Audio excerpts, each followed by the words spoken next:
Battle Angel OVA, released in 1993 in Japan.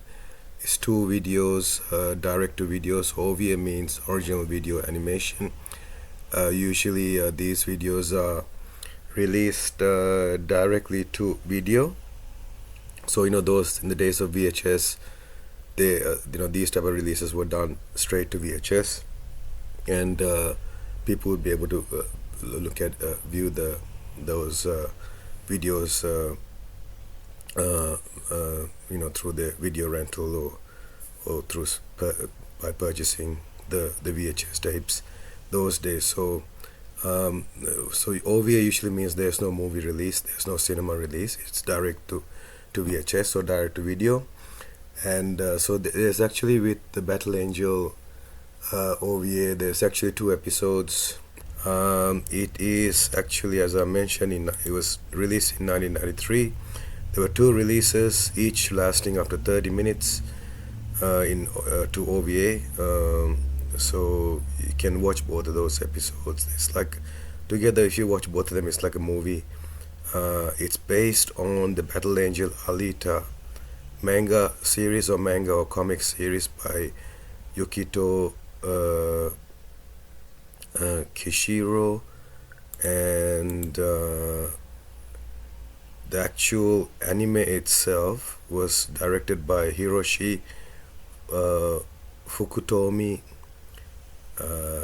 and also Rintaro might be the company. I'm not quite sure, or it might be a person.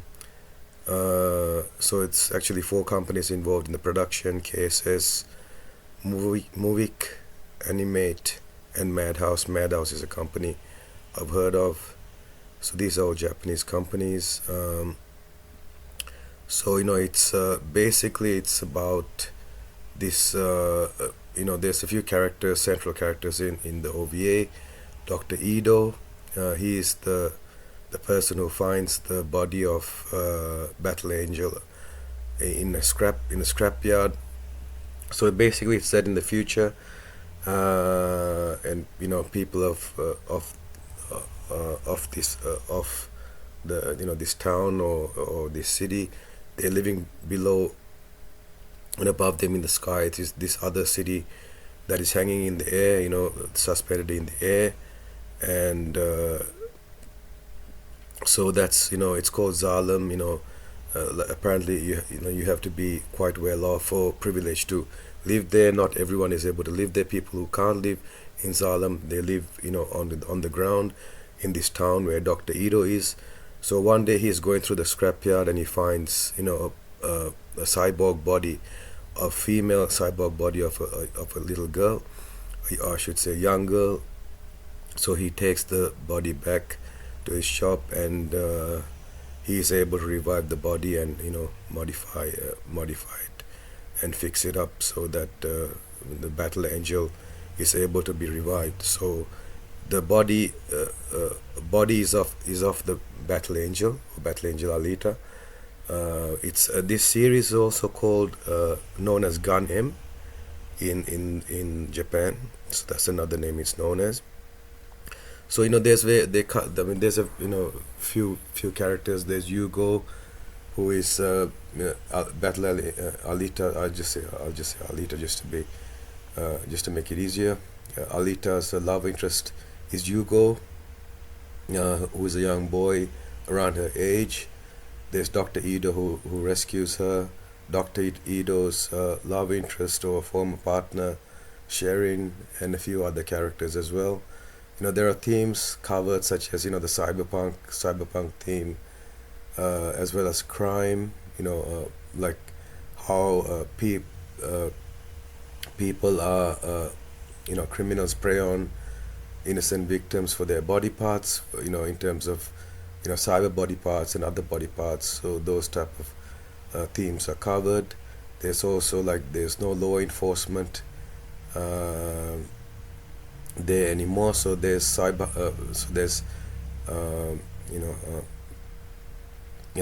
hunter killers, or people who hunt criminals for money. or bounty hunters, and there's this concept of a factory. And the factory, sets the prices or the bounties on the criminals, and the law and order is maintained by these bounty hunters. And Dr. Edo also happens to be one of them. So that this is based essentially the story that there's various themes covered in this story with revolving around these characters, around Alita, Dr. Edo, his partner Sharin, Yugo, and other characters as well. So and Hollywood actually adapted this story to the big screen. They made a Battle Angel Alita movie.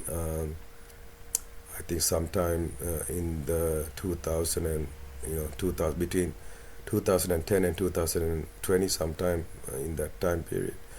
They did an adaptation. It does cover a lot of the themes that are in the animation, which with animation itself is based on the comic or the manga by Yukito Kishiro. And so the animated OVA series, which is the subject of this review, is based on the manga series, and the Hollywood adaptation, I believe, might be based on the OVA. I'm not exactly sure what they based it on, whether they went to the mangas or not, but there are quite a few differences. Like for example, in the Hollywood adaptation, Alita initially has like a weak body, and then she goes to a spacecraft, and she finds an abandoned spacecraft with her friends, and she finds another body inside the spacecraft, and she takes the body back to Edo, who upgrades her body to this new body that they find in the spacecraft. I mean, there's no such thing in the animated OVA. So yeah, there's differences like that. There are other differences, but that's just one that I remember. And the Hollywood one, they did quite a good job with that. Apart from the difference, apart from the differences like not sticking to the original story, for example, deviating from the story, that was a bit unfortunate. But other than that, they done quite a good job with that. So going back to the OVA, as I mentioned, there are there's two OVAs, each 30 minutes each, so it's a total of 1 hour, and you can watch both of them, and it looks like you're watching a film. And yeah, so in terms of the ratings, for the ideas, I give 9. It's got quite a lot of good ideas, like the hanging city in the sky, Zalem, how the poor people are living below, the various cybernetic, things that happen, like the crime, the stealing of the body parts and things like that. All those are quite good ideas. So I give a 9 for ideas. The story I gave 8. It's quite an interesting story. Direction, directed by Hiroshi Fukutomi and Rintaro are the directors, and I gave for the direction I gave a score of 8. For the animation I gave 8 as well. The animation is quite good. It's obviously a 1993 style animation, so it is quite dated. It's got this retro look, and some people prefer the retro animation. So it's quite well animated. It's quite attractive. The animation, the art style itself is quite attractive.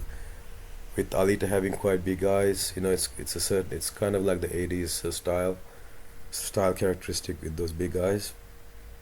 For sound and music, I gave 8, and for acting, voice acting for the dub, I gave 8 as well, and a total average score of 8.14 out of 10 is the score that I gave to it. So it's scored quite well. So yeah, if you can, this is a recommended anime to watch. So if you can get a hold of a copy, if you can, then that'll be great. Yeah, so definitely worth watching and highly recommended.